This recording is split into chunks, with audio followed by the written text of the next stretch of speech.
ये जितने जीव जंतु पशु पखेरु ये सब अपना भोग भोगने के लिए आते हैं, लेकिन इंसान एक ऐसी होनी जो भगवान कहते कि जाइए और शुभ कर्म करना, लेकिन यहाँ आने के बाद सब कुछ भूल जाता है। इंसान भूल जाता हूँ भगवान को भी जिसने पैदा किया है, भूल जाता उस माता पिता को भी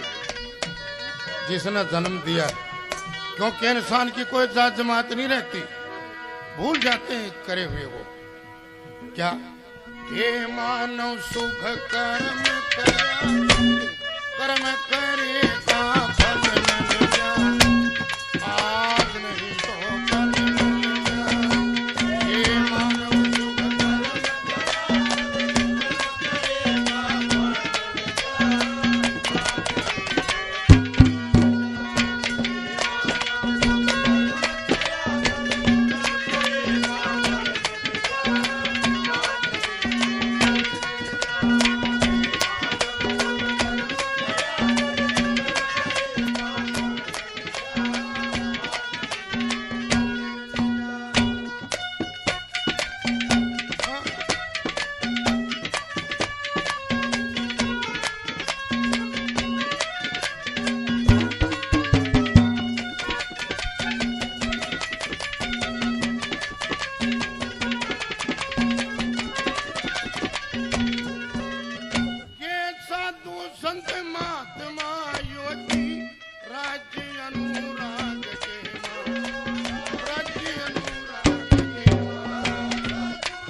कर्म ते बंदा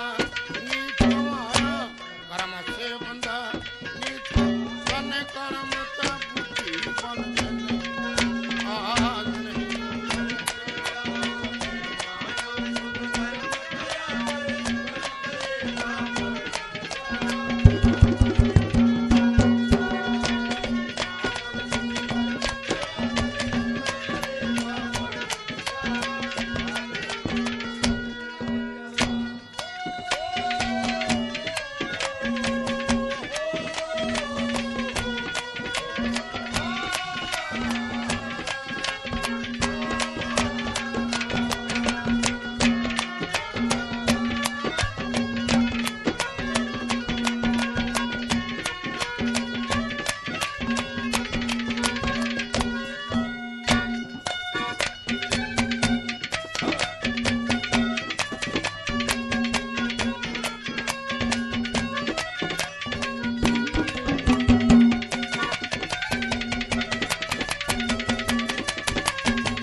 कर्मों से संतान